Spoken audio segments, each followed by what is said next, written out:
Hello and welcome to a Magic Spanners video. The other day my fuel gauge was reading a quarter of a tank and the engine stopped and the car ran out of diesel.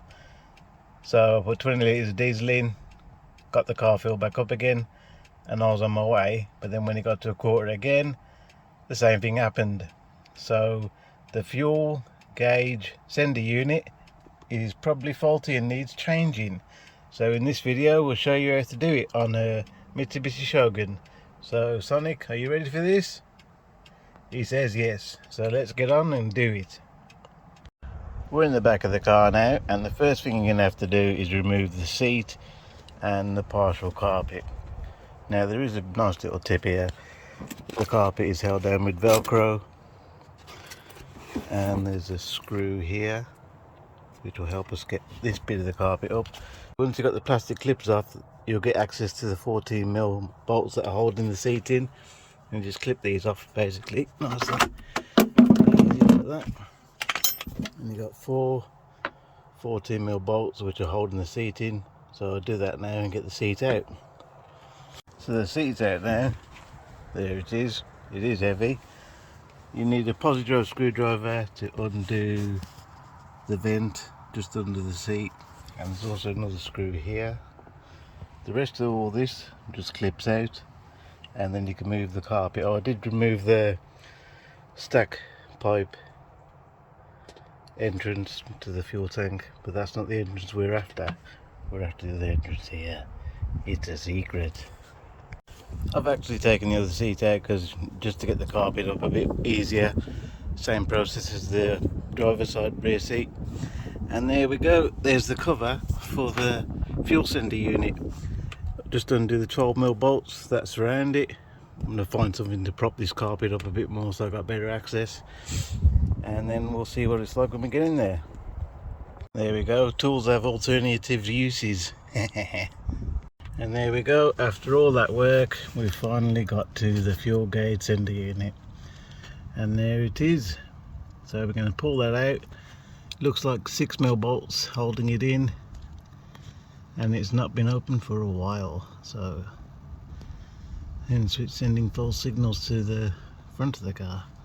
So we're going to get the new one out, get that one out and swap them over. Messy job probably.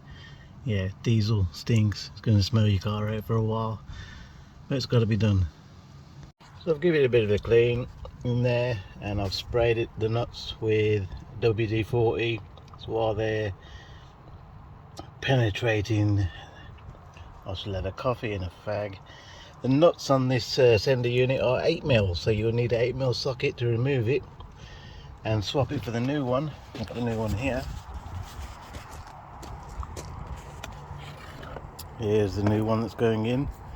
There's the float that floats on top of the diesel, and obviously a terminal at the top that sends the signals back to your car dashboard.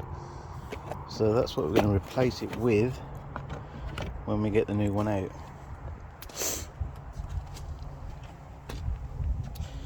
I'll carry on with that and then get back to you.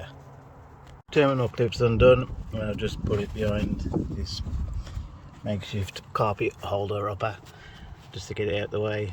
So the next thing I'm going to do is undo them bolts and crack that tank. Okay, so the nuts are undone, so we're just going to take this out.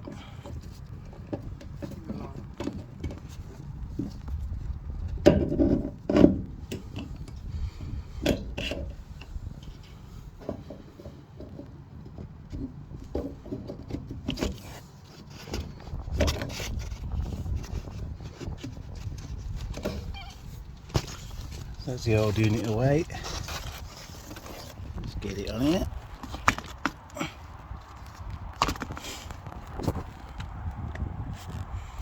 And time to put the new one in. Before putting the new one in, to make sure the gasket is exactly on the same as the old unit, so there's a little notch in it to help you. I don't know if you can see that tiny notch in the top right corner there. So that tells you it's the right way on, which is repeated on the new one. So put that back in now. There we go, putting the new unit in now.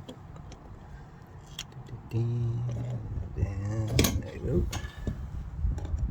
What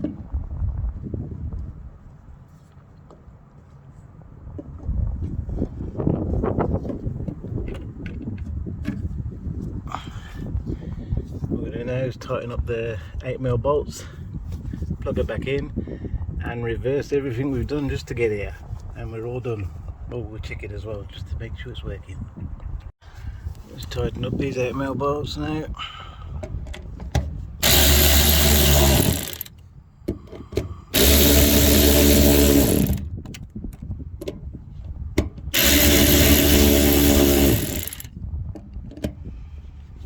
I don't want it too tight, but you do want to make sure the seal is good.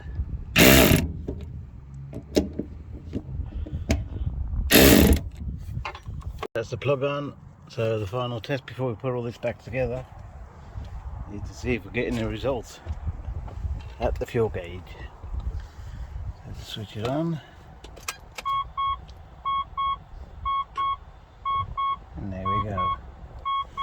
So the reverse is putting everything back together, is the reverse of what we did to take it out.